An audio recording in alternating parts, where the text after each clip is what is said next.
উনি বড় হয়েছেন পার্শ্ববর্তী গ্রাম প্রহ্লাদপুর ওনার বাড়ি, গ্রামের বাড়ি অর্থাৎ বাবার বাড়ি। উনি এখানে এসেছেন বিবাহ সূত্রে। আমি আপনাদের কাছে অনুরোধ করব, যদি চলার পথে হাঁটার পথে পারিবারিক জীবনে যদি উনি কোনো ভুল ত্রুটি করে থাকে, তাহলে আল্লাহর কাছে ওনার সন্তান হিসেবে আপনাদের কাছে ক্ষমা চাই।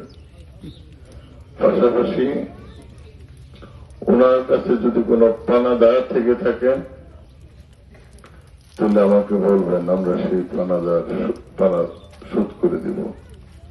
আর উনি যদি কোনো কারো কাছে পেয়ে থাকে, আল্লাহর রাস্তায় আমরা সবাই মাফ করে দিলাম।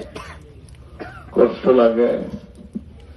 আমি যে বাসাটায় থাকি, ঠিক উত্তর পশ্চিম রুমটা আমি থাকি। আমার রুম থেকে বেরোই আমার মা রুমটা। আমি যতবার যতক্ষণ ঘর থেকে বের হতাম, বরদই আমি দেখতাম বসে বসে কোরআন শরীফ পড়ছে, চেয়ারে বসে টেবিলের মধ্যে। আমাকে অনেক সময় ইশারায় জিজ্ঞেস করতো অসুস্থ অবস্থায়। আবার জিজ্ঞেস কোথায় যাও? আমি বললাম ঢাকায় যাই, শ্রীপুরে যাই, বিভিন্ন কাজে যাচ্ছি। আমি কাছে গেলে, এটা কিন্তু ডেইলি, এটা কোনো ইয়ে ছিল না। কাছে গেলে উনি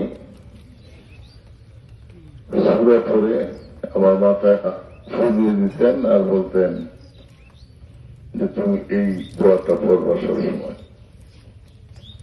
আরেকটি অভাবনীয় ছিল, অসুস্থ থাকা অবস্থায়ও আমি যে শ্রীপুর যাইতাম, অনেক সময় আমার ছোট ভাই সাখাওয়াত আমার সাথে যায়।